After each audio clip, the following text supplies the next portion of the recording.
वंदे आप पार्टी जिंदाबाद जिंदाबाद आप पार्टी जिंदाबाद। इस साइड दो।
कुर्सियों पर पहुंचकर अपना प्रस्थान ग्रहण करें। कार्यक्रम के मुख्य अतिथि महोदय अपनी दातरी को छोड़ करके कोई आदमी समाज के सामने आ रहा है तो आप विचार कर सकते हो कि उसके उद्देश्य कितने बुलंद माल्यार्पण करके पगड़ी पहना करके का स्वागत कर रहे हैं। मेहमान तो हमारे होते हैं, हमें जान से प्यार परिचय कहकर देने का मोहताज नहीं होना पड़े। तालियां बजा करके स्वागत कीजिए। चल रहे हैं, देखो मेहमानों के स्वागत में तालियां बजाना ये एक बहुत अच्छी परंपरा है और आप इसमें हमारी कंटिन्यूटी बनाए रखें प्लीज। हमें जरूरत है इन युवा साथियों को आपके अनुभव को साझा करने की जरूरत है।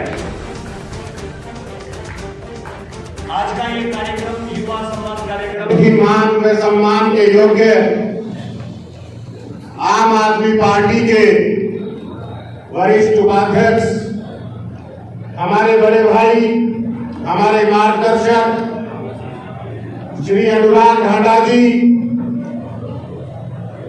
लोकसभा के इंचार्ज सत्यनारायण यादव जी,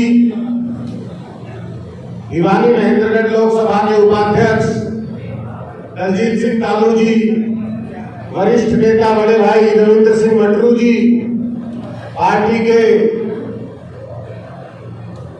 प्रदेश में शिक्षा प्रकोष्ठ में संयुक्त सचिव हमारे मार्गदर्शक सुरेश दीवान जी, जिलाध्यक्ष महेंद्र जी, छोटे भाई युवा जिलाध्यक्ष मंजीत भाई भिवानी जिले से, और जितने भी पदाधिकारी साथी हैं जो ब्लॉक स्तर के, सर्कल स्तर के, जिला स्तर के सभी को, और आप सब युवा साथियों को जिन्होंने छोटे से बुलावे पे यहाँ एकत्रित होके अपना जो बल दिखाया है, अपनी जो इच्छा आम आदमी पार्टी ने दिखाई है और आने वाले समय के लिए बदलाव की जो डगर आपने चुनी है उसके लिए आप सबको राम राम नमस्कार। साथियों, हम और आप बातचीत करते रहते हैं, पार्टी की नीतियों को समय समय में आपके बीच में मैं रखता रहा हूं। हमारे बाकी साथी भी बार बार आपके बीच में आते रहे, रखते रहे हैं। आज पार्टी के बारे में विशेष तौर पे आम आदमी पार्टी किस तरह से युवाओं के प्रति संवेदनशील रहती है, किस तरह से युवाओं के लिए काम करती है और कैसे आम आदमी पार्टी में युवाओं का भविष्य आज दिल्ली और पंजाब में सुरक्षित हो रहा है, इसके बारे में आज हमारे बड़े भाई वरिष्ठ नेता, वरिष्ठ उपाध्यक्ष अनुराग ढांडा जी आपको बताएंगे। मैं अनुराग जी आपको इस इलाके के हालात के बारे में बस थोड़ी जानकारी जरूर देना चाहूंगा कि विशेष तौर पे महेंद्रगढ़ जो हरियाणा के 22 जिलों में आज अगर देखा जाए तो सबसे पिछड़ा जिला है, और महेंद्रगढ़ विधानसभा का ये दुर्भाग्य रहा है कि 90 की 90 विधानसभाओं में भी अगर तुलना की जाए तो महेंद्रगढ़ विधानसभा में विकास कार्यों में हमेशा भेदभाव हुआ है। यहाँ पे किसी प्रकार के विकास कार्य नहीं हुए। राजनीतिक रूप से जो प्रतिनिधित्व इस इलाके का होना चाहिए था और जो सरकारों से ये इलाका अधिकार रखता था, कभी भी इस इलाके के साथ इंसाफ नहीं हुआ, कभी भी इस इलाके को इसके अधिकार मिले नहीं है। इस इलाके के अंदर हर वर्ग परेशान है, विशेष रूप से मूलभूत सुविधाओं के लिए ये इलाका आज भी 21वीं सदी में तरस रहा है। आपने यहाँ आने पे यहाँ के हालात देखे होंगे, जिस तरह से सड़कें यहाँ पर हैं, जिस तरह के अस्पताल यहाँ पे हैं, जिस तरह के स्कूल यहाँ पे हैं, हर तरह की सरकारी व्यवस्था महेंद्रगढ़ में बिल्कुल ठप पड़ी है। और कब ठप पड़ी है ये? तब ठप पड़ी है जब यहाँ के लोगों ने राजनीति के अंदर अपना हर बार पूरा योगदान दिया, पूरा विश्वास जताया। ऐसे नेता जिन्होंने यहाँ पे 25 साल तक प्रतिनिधित्व किया, यहाँ के लोगों से वोट लिया, 20 साल तक प्रतिनिधित्व कर लिया, लगातार वोट लिया, लेकिन कभी किसी तरह का काम, जो वादे चुनाव में किए गए, जो वादे उन्होंने यहाँ जनता से किए, वो पूरे नहीं किए और उसका खामियाजा हम लोग भुगतते हैं। गलत तो नहीं कह रहा मैं साथियों,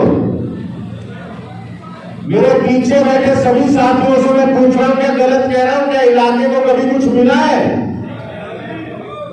भेदभाव हुआ है कि नहीं हुआ?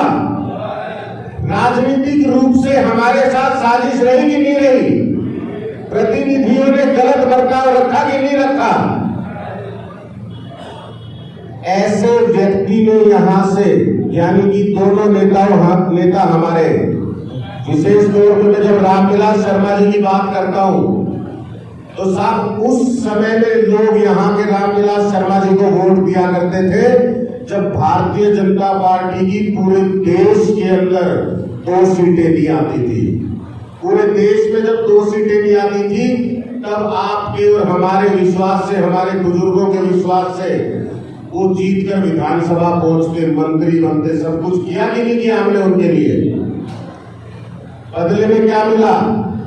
आज रामविलास शर्मा जी तो हमारे वोट की ताकत से, हमारे सपोर्ट की ताकत से अपने आप को इतना बड़ा बना चुके हैं कि प्रधानमंत्री भी उनको नाम से जानते हैं। जानते हैं ना? यही तो बात है कि प्रधानमंत्री रामविलास शर्मा जी को नाम से जानते हैं। लेकिन अपने इलाके का अगर एक बच्चा गाजियाबाद में खड़ा होकर जब अपना परिचय देता है और ये कहता है कि मैं महेंद्रगढ़ से आता हूं, तो उससे अगला सवाल क्या पूछा जाता है कि ये कहां पड़ता है?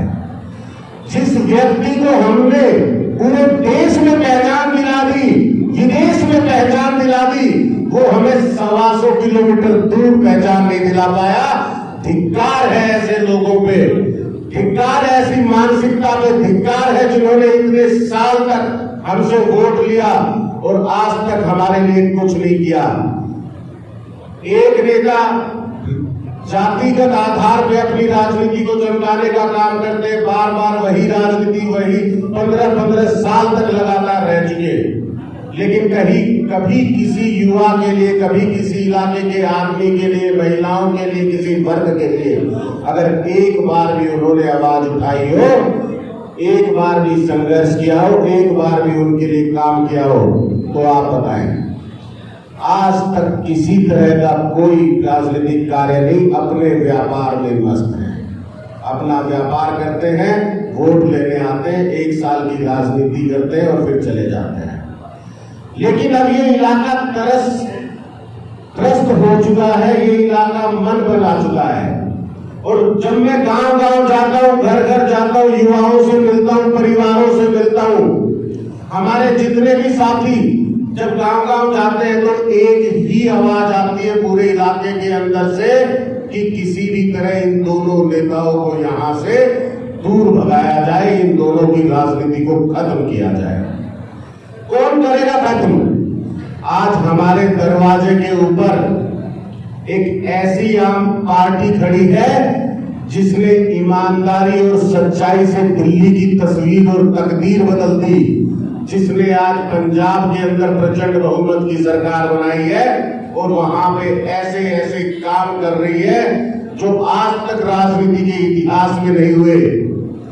जब वहां के लोगों ने विश्वास जताया तो ये संभव हुआ। अब मैं आप सबसे भी यही अनुरोध करता हूं, जिस तरह से आज आप एकत्रित हुए छोटे से बुलावे पे, आज अभी से हम लोग कमर कसेंगे और घर घर जाकर इस विचारधारा का प्रचार करेंगे। सबको एक पैम्फलेट के रूप में आपको अभी सभी को दिया गया है, उसमें साफ साफ लिखा है कि किस तरह से 75 साल में दूसरी पार्टियों ने क्या अब तक हासिल किया और 10 साल के छोटे से सफर में आम आदमी पार्टी ने क्या करके दिखाया है। तो हम सब लोग अब ये जिम्मेदारी अपने हाथों में लेंगे, ऐसा मैं आप लोगों से अनुरोध भी करता हूं और आप सबसे विश्वास भी रखता हूं कि आप ऐसा करेंगे।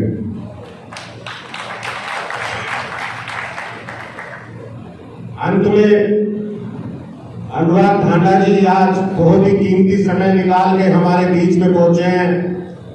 पूरे हरियाणा में हर वर्ग की बुलंद आवाज अगर आज कोई है तो वो अनुराग ढांडा जी हैं, जो दिन में सुबह से लेके शाम तक जनता के बीच में जाके, पीड़ितों के बीच में जाके, जरूरतमंदों के बीच में जाके लगातार उनकी आवाज बनते हैं, उनकी आवाज को उठाते हैं। ये सौभाग्य है हमारा, मेरे युवा साथियों का, महेंद्रगढ़ के सभी साथियों का, कि आज वो हमारे बीच में है। आप सबसे अनुरोध करेगा कि ध्यान से बैठ के पूरी बात को सुनिएगा, समझिएगा और आने वाले समय में किस तरह से आम आदमी पार्टी को आगे बढ़ाना है उसको पूरे ध्यान से सुन के अमल में लाइएगा। बहुत बहुत धन्यवाद, बहुत बहुत आभार आप सभी युवा साथियों का कि आज अपना महत्वपूर्ण समय निकाल के आप लोग यहाँ इकट्ठा हुए हैं। जितने भी हमारे मंच पर वरिष्ठ नेतागण बैठे हैं, रविंदर सिंह मटरू जी हैं जो हमारी पार्टी में कोई पद नहीं लेते हैं, ये सिर्फ कार्यकर्ता हैं और ये कहते हैं मैं कार्यकर्ता की तरह ही काम करना चाहता हूं, मैं कार्यकर्ता बन के ही बड़े बड़े नेताओं को गिराऊंगा। तो इनकी भावना का भी सम्मान। और हमारे लोकसभा अध्यक्ष सत्यनारायण जी, जिला अध्यक्ष राता जी, सुकेश दीवान जी, हमारे ज्वाइंट सेक्रेटरी, सबसे आप मिल चुके हो, अनिल रंगा जी, हमारे ज्वाइंट सेक्रेटरी पुरुषोत्तम सरपंच जी, इंजीनियर नवीन जी, दलजीत कालू जी, मंजीत जी और बाकी जितने भी वरिष्ठ साथी मंच पर बैठे हैं, आप सभी को। और उनसे भी महत्वपूर्ण, मैं हमेशा बोलता हूं, उनसे भी महत्वपूर्ण जो आम आदमी पार्टी की रीढ़ की हड्डी, जो आम लोग सामने बैठे हैं, आप सबको प्रणाम करते हुए अपनी बात शुरुआत करते हैं। युवा साथियों, ये युवा संवाद करने का कारण ही सिर्फ ये है कि जब तक युवाओं की भागीदारी नहीं होती, जब तक युवा खून उबाल नहीं लेता और जब तक युवा संघर्ष की जमीन पर आकर खड़े नहीं होते, तब तक सत्ता परिवर्तन नहीं हो सकता, तब तक सत्ता परिवर्तन बहुत मुश्किल चीज है। और आज युवाओं को इस सत्ता परिवर्तन की सबसे ज्यादा जरूरत है। क्यों जरूरत है युवाओं को सत्ता परिवर्तन की? मैं 2-3 हालात आपके सामने रखूंगा और आपको अंदाजा होगा कि कितनी बुरी व्यवस्था में आज के दिन युवा फंस चुका है हरियाणा का, कि हमारे स्कूलों में, कॉलेजों में, सरकारी स्कूल कॉलेजेस में पढ़ाई नाम की कोई चीज नहीं बची। उसका उदाहरण ये कि 26 लाख स्कूल में पढ़ने वाले बच्चों में से सिर्फ 18 लाख बच्चे 12वीं के पार जा पाते हैं। माफ कीजिएगा, 18 लाख बच्चे 12वीं से पहले फेल हो जाते हैं या 12वीं से पहले पढ़ाई छोड़ देते हैं। अब आप सोच के देखो, जिन 18 लाख बच्चों ने 12वीं नहीं पास की, वो क्या नौकरी कर पाएंगे, क्या बिजनेस कर पाएंगे, आगे समाज में किस तरीके से लड़ाई लड़ पाएंगे।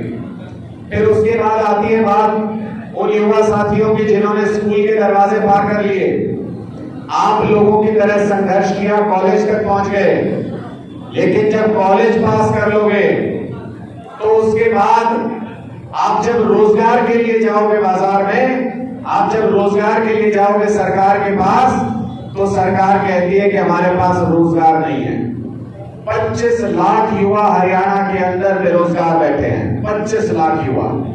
अंदाजा भी नहीं है इस सरकार को कि 25 लाख युवा जिस प्रदेश में बेरोजगार बैठे हो, वो प्रदेश बारूद के ढेर के ऊपर बैठा होता है, बारूद के ढेर के ऊपर बैठा होता है। क्यों? क्योंकि इन युवाओं में ऊर्जा इतनी ज्यादा है, काम करने को कुछ दिया नहीं सरकार ने, परिवार पालने को नौकरी दी नहीं, तो क्या करेंगे? ये ऊर्जा गलत दिशा में जा सकती है, और अगर गलत दिशा में चली गई तो किसी भी प्रदेश को, देश को बर्बाद होने में ज्यादा समय नहीं लगता है। इसलिए ये समय जरूरी है कि आप सब लोगों को भी भागीदारी करनी पड़ेगी इस बदलाव में। आप सब लोगों को भी इस लड़ाई में कंधे से कंधा मिला के लड़ना पड़ेगा हमारे साथ, क्योंकि बात आपके भविष्य की हो रही है, बात आपके परिवार की भी हो रही है। क्योंकि बात ये हो रही है कि पिछले 41 साल से जहां महेंद्रगढ़ की धरती पे इस वक्त हम खड़े हैं, पिछले 41 साल से सिर्फ 2 लोग यहां से विधायक चुन के जाते हैं, सिर्फ 2 लोग। एक बार वो, एक बार वो, एक बार वो, एक बार वो। हमें इन परिवारों से, इन नेताओं से बाहर आना पड़ेगा। आपने कोई और रखी है क्या कि कुछ काम हो या ना हो रामविलास शर्मा जी को ही वोट देंगे?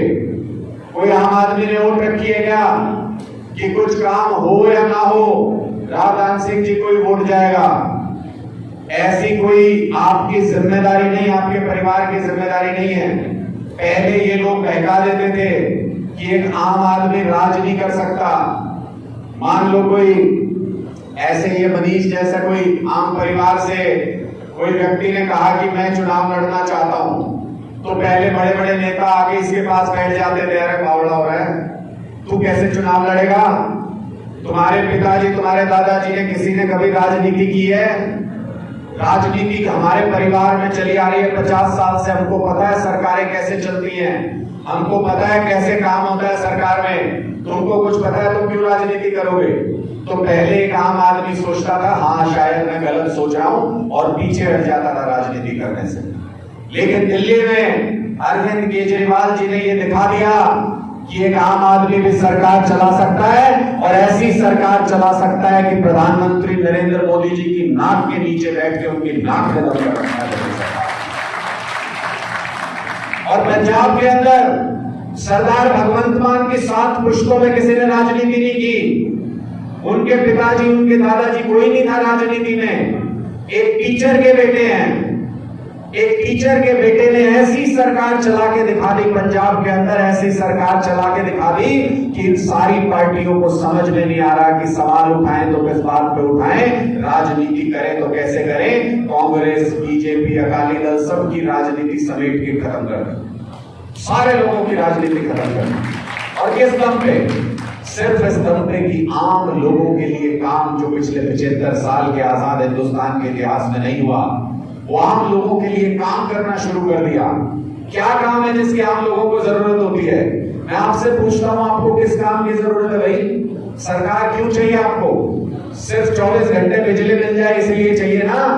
घर घर पानी आ जाए, सड़कें अच्छी बन जाए, स्कूल अच्छे बन जाए, अस्पताल अच्छे बन जाए, युवाओं को रोजगार मिल जाए, इसके अलावा कोई काम हो तो मुझे हाथ खड़े करके बता दो किसी को और कोई महत्वपूर्ण काम याद आता हो।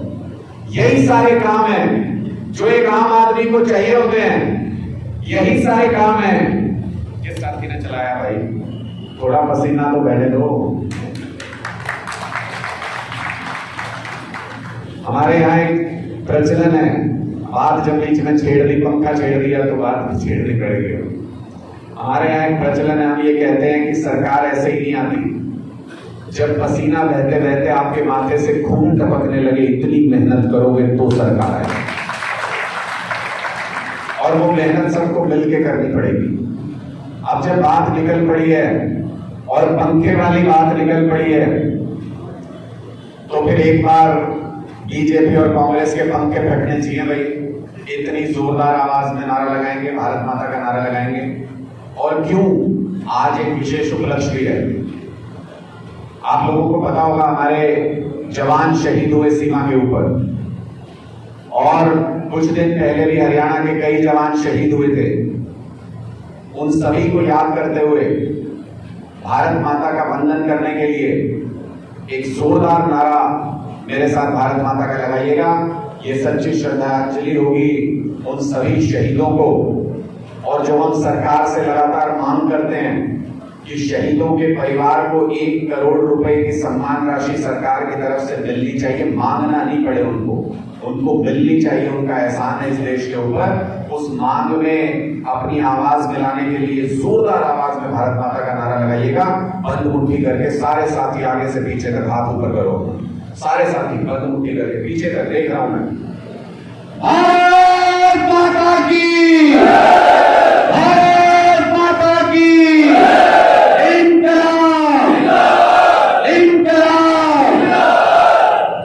ऐसे ही डरते हैं बीजेपी और कांग्रेस वाले आम लोगों की आवाज से, इसीलिए डरते हैं। एक आम आदमी की आवाज जब दूसरे आम आदमी से मिलती है और जब दूसरे की तीसरे से मिलती है तो ऐसी बुलंद आवाज पैदा होती है जिससे बड़ी बड़ी सत्ता गिर जाती है, बड़ी बड़ी सत्ताएं खत्म हो जाती है। और आम आदमी का कितना डर है इस सरकार के अंदर, आप देखिएगा। जिस वक्त मैं यहां भाषण दे रहा हूं आपके बीच में, सिरसा जिले के अंदर मुख्यमंत्री का कार्यक्रम है आज। सिरसा जिले में उनके घुसने से पहले आम आदमी के सारे नेताओं को, आम आदमी पार्टी के सारे कार्यकर्ताओं को पुलिस ने गिरफ्तार कर लिया। इतना कांपते हैं, इतना डरते हैं आम आदमी से ये लोग, इतना डरती है ये सरकार। और क्यों डरते हैं? क्यों कोई गिरफ्तार करेगा किसी को? क्यों किसी के खिलाफ कोई कार्रवाई करेगा? क्योंकि इनको पता है कि भारतीय जनता पार्टी का अगर कोई हरियाणा से और पूरे देश से सुपड़ा साफ करेगा तो वो सिर्फ और सिर्फ आम आदमी है, आम आदमी पार्टी है। इसलिए डरते हैं और खौफ खाते हैं। ये खौफ अच्छा है। हम बार बार कहते हैं कि डरना चाहिए। आम आदमी पार्टी के कार्यकर्ताओं से हर भ्रष्टाचारी को डरना चाहिए, डरना चाहिए। पीछा नहीं छोड़ेंगे, पीछा नहीं छोड़ेंगे किसी भी हालत में। खट्टर साहब रात को सोने भी नहीं देंगे, आपके सपने में आएंगे, ऐसा काम करेंगे। इसलिए जहां जाओ पहले ही हमारे क्रांतिकारियों को जेल भिजवा दिया करो, वरना वहां आपसे सवाल पूछे जाएंगे, वहां आपको काले झंडे दिखाए जाएंगे। क्यों दिखाए जाएंगे काले झंडे? मुझसे कई साथी पूछते हैं कि जी आप खट्टर साहब के पीछे क्यों पड़ गए हो, क्यों काले झंडे दिखाने की बात करते हो उनको? इसलिए काले झंडे दिखाने की बात करते हैं कि हरियाणा की एक बहन, हरियाणा की एक बेटी महिला जूनियर कोच के साथ एक मंत्री ने घर बुला के उसके मान सम्मान के साथ खिलवाड़ किया और उस मंत्री को अपने पद से नहीं हटा रहे ये मुख्यमंत्री मनोहर लाल खट्टर। बताओ काले झंडे दिखाने चाहिए कि नहीं दिखाने चाहिए? दिखाने चाहिए। 25 लाख युवा बेरोजगार हैं हरियाणा के अंदर, 1,82,000 सरकारी पद खाली पड़े हैं, लेकिन नौकरी नहीं निकालते। बताओ काले झंडे दिखाने चाहिए कि नहीं दिखाने चाहिए? दिखाने चाहिए। कोई चीज हरियाणा के अंदर मुफ्त नहीं देते। हमको गाली देते हैं किस लिए? कहते हैं ये केजरीवाल सब कुछ मुफ्त देता है। क्या मुफ्त देता है केजरीवाल? केजरीवाल बिजली मुफ्त देता है, पानी मुफ्त देता है, स्कूल मुफ्त, अस्पताल मुफ्त। अस्पताल में 10 रुपए की दवाई होगी, 10 लाख का ऑपरेशन, सब कुछ मुफ्त में होता है दिल्ली के अंदर। महिलाएं चली जाएं, मैं देख रहा हूं एक महिला कार्यकर्ता भी आम आदमी पार्टी की यहां पर बैठी हैं। महिलाएं अगर दिल्ली में जाएं तो बस के अंदर फ्री में सफर कर सकती हैं। बुजुर्ग अगर दिल्ली में हो तो तीर्थ यात्रा फ्री में जा सकते हैं अपने परिवार के एक युवा साथी को लेकर के। और सबसे बड़ी बात जिसके ऊपर मुझे गर्व है और इस इलाके के लिए बहुत महत्वपूर्ण है, बहुत शहीद हुए यहां से, बहुत क्रांतिकारी हुए। पूरे आजाद भारत के इतिहास में, 75 साल के इतिहास में कोई सरकार ऐसी नहीं हुई जिसने शहीदों के बारे में सोचा हो। आज तक हम सिर्फ चौराहे का नाम रख देते हैं, शहीदों के नाम पे सड़क का नाम रख देते हैं। उस परिवार के बारे में किसी ने नहीं सोचा जिसने शहीद बनने का जज्बा पैदा किया उस सिपाही के अंदर, उस फौजी के अंदर। वो परिवार बचपन से सिखाता आया कि बेटे कभी सीमा पे खड़े और दुश्मन की गोलियां सामने हो, पीठ पे गोली मत लगने देना, परिवार का अपमान हो जाएगा। इसलिए हमारे सिपाही, हमारे फौजी सीने पे गोली खाते रहे। ये संस्कार देने वाले परिवार के बारे में 75 साल में कांग्रेस की भी सरकार रही, बीजेपी की भी सरकार रही, किसी पार्टी ने नहीं सोचा। मुझे गर्व है अपने नेता अरविंद केजरीवाल पर और अपनी पार्टी आम आदमी पार्टी पर कि हर शहीद के परिवार को 1 करोड़ रुपए सम्मान राशि देने की शुरुआत हम दिल्ली में भी देते हैं और पंजाब में भी देते हैं। और जहां जहां हमारी सरकार आएगी वहां हर जगह ये स्कीम लागू करेंगे। मैं कह रहा था काले झंडे क्यों दिखाने चाहिए, वहीं पहुंचते हैं वापस। ये हरियाणा के अंदर कुछ भी फ्री देते हैं, इसमें से जितनी बातें मैंने अभी बताई आपको, देते हैं कुछ फ्री इसमें से, जोर से बताओ, देते हैं फ्री? नहीं देते ना। उसके बावजूद हरियाणा पे 3 लाख करोड़ रुपए का कर्जा है, 3 लाख करोड़ रुपए का। कई साथी सोच रहे होंगे जीरो कितनी लगेगी, आसान करके बता देता हूं। हमारे घर में अगर कल को कोई बच्चा पैदा हो तो 6 लाख रुपए का कर्जा अपने सिर पे लेके पैदा होगा। इतना कर्जा बीजेपी की सरकार ने उठा लिया हम सबके नाम पे, 3 लाख करोड़ रुपए का कर्जा है। अब बताओ काले झंडे दिखाने चाहिए कि नहीं दिखाने चाहिए? दिखाने चाहिए कि नहीं दिखाने चाहिए? दिखाने चाहिए। इसलिए हमारे कार्यकर्ता, खट्टर साहब कहां कहां छुपोगे, हरियाणा के जिस गली कूचे, जिस शहर में जाओगे, जिस गांव में जाओगे, काले झंडे आपका स्वागत करेंगे, क्योंकि आपने हरियाणा के मान सम्मान के साथ खिलवाड़ करने का काम किया है। इसलिए आपका विरोध हरियाणा की हर गली में होगा। और जहां इस वक्त मैं खड़ा हूं, 1857 की क्रांति की एक बड़ी मशाल यहां से राव तुलाराम जी अमर शहीद इस इलाके से हुए, एक बड़ी मशाल यहां से जल के निकली, पूरे देश को रोशन किया उस मशाल ने। इसलिए उस 1857 की क्रांति का आह्वान देता हूं आपको कि इस बदलाव की क्रांति के अंदर भी महेंद्रगढ़ के ये युवा नौजवान जिनके खून के अंदर क्रांति शामिल है, अगर वो उठ खड़े होंगे तो इस बात में कोई इनकार नहीं कर सकता कि 2024 में पूरे बहुमत की सरकार आम आदमी पार्टी हरियाणा के अंदर बनाने जा रही है। 2024 में पूरे बहुमत की सरकार बनाएंगे और पहली कलम से 1,82,000 सरकारी नौकरियां लिखेंगे, ये बता देता हूं आज आपके बीच में।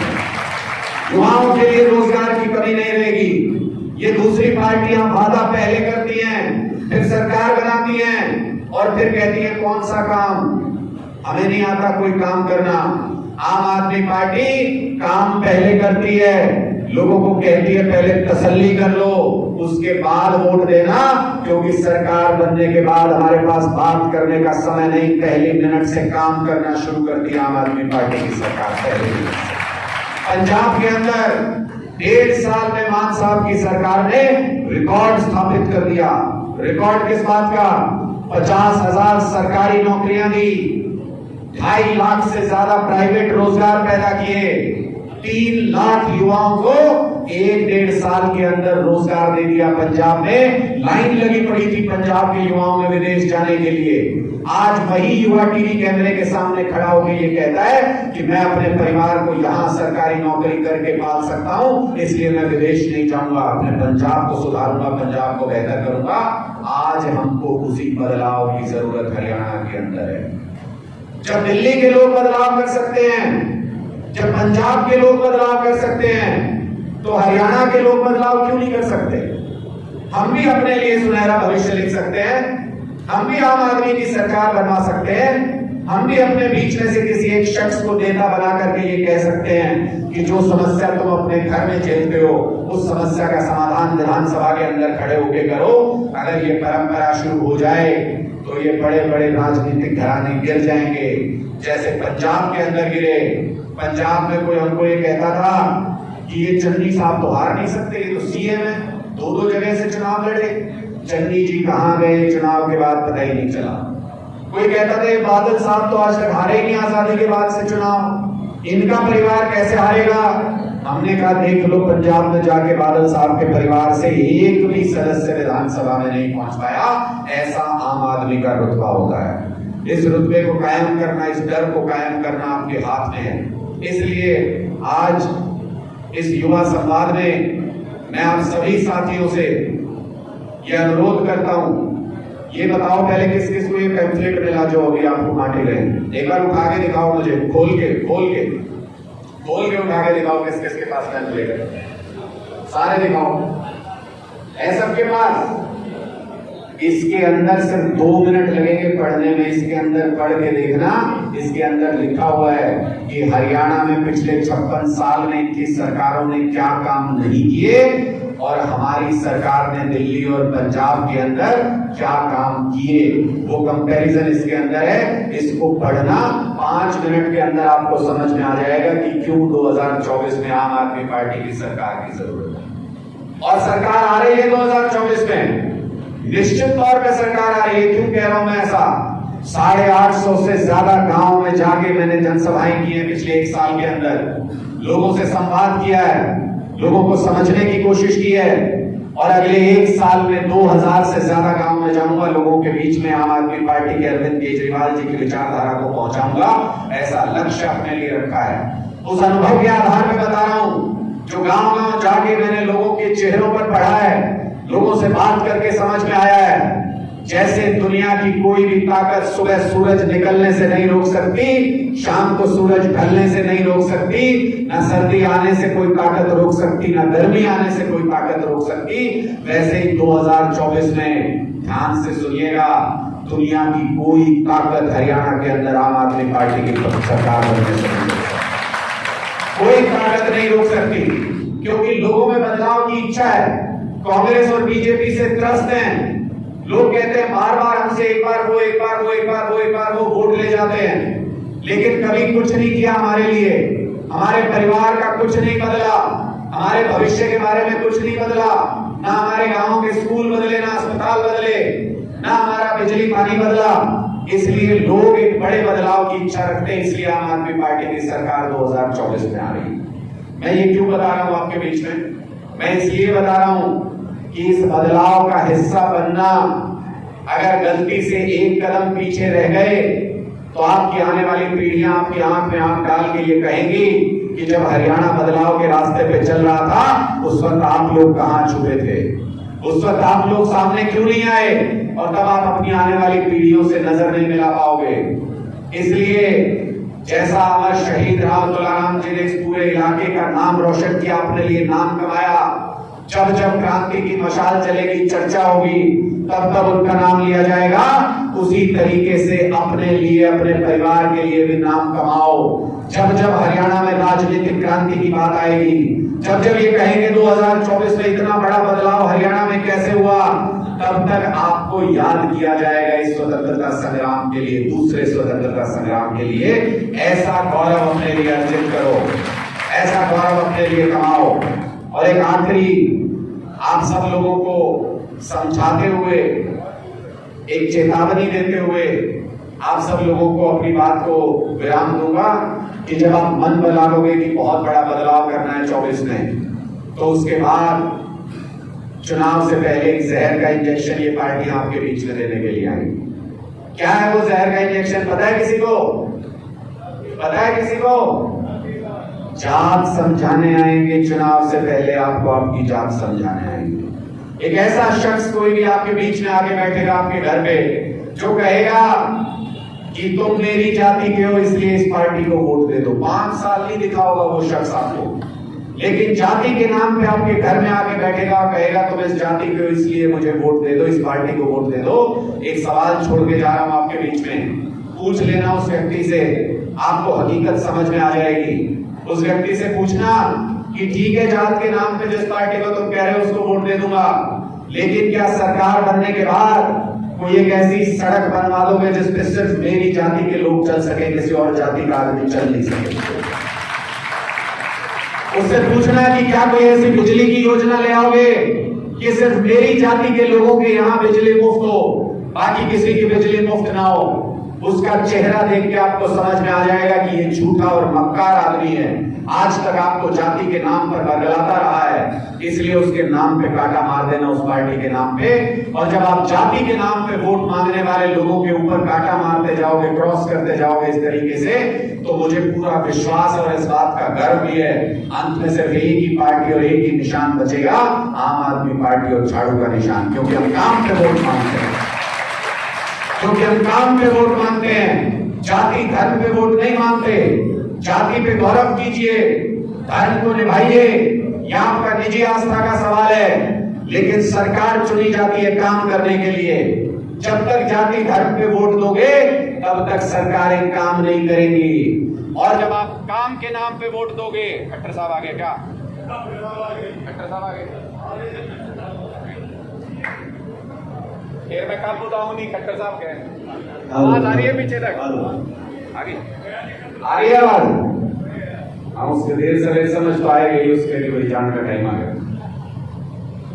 तो जब जब आप जाति और मजहब के नाम पे वोट देते हो तो सरकार में बैठे लोगों को पता है कि इनको काम नहीं चाहिए, ये काम नहीं चाहते, जाति के नाम पे वोट देते हैं, मजहब के नाम पे वोट देते हैं। और जब आप काम के नाम पे वोट दोगे तो सरकार में बैठे लोगों को पता है कि वोट जो मिला है वो काम के नाम पे मिला है, काम नहीं करोगे तो अगली बार उठा के फेंक दिए जाओगे बाहर। इसलिए काम होंगे हम सबके, इसलिए काम के नाम पे वोट देना सीखो।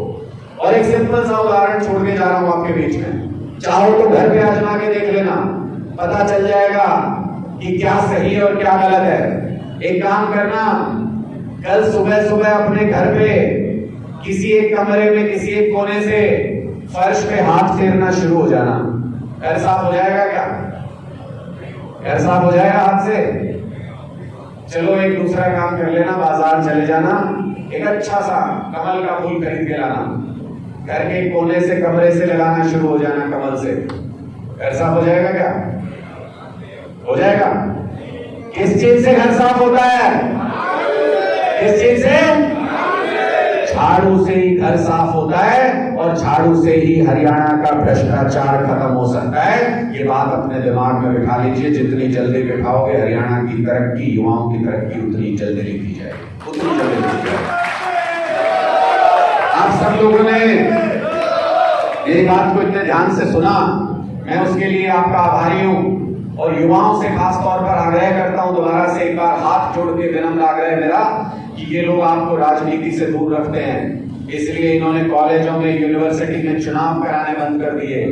ये नहीं चाहते कि युवा राजनीति में आए, क्योंकि युवा क्रांतिकारी सोच रखता है, नए सिरे से सोचता है, नए तरीके से सोचता है। इनको अगर आईना दिखाना है तो सब लोगों को राजनीति करनी पड़ेगी। अपनी जिंदगी का एक साल, अगला एक साल इस क्रांति को दीजिए, और उसके बाद आपकी पूरी जिंदगी सुकून में बीते, आपका भविष्य सुरक्षित हो, आपकी अगली पीढ़ी का भविष्य सुरक्षित हो, ये तय करना आम आदमी पार्टी का काम है। अगली बार जब 5 साल के बाद वोट मांगने आएंगे आपके पास, तो सीना चौड़ा करके, विनम्रता से हाथ जोड़ के आपके बीच में सिर्फ इतना कहेंगे कि अगर काम किया हो तो वोट देना, वरना बिल्कुल वोट मत देना। बहुत बहुत शुक्रिया आप सभी का, बहुत बहुत शुक्रिया।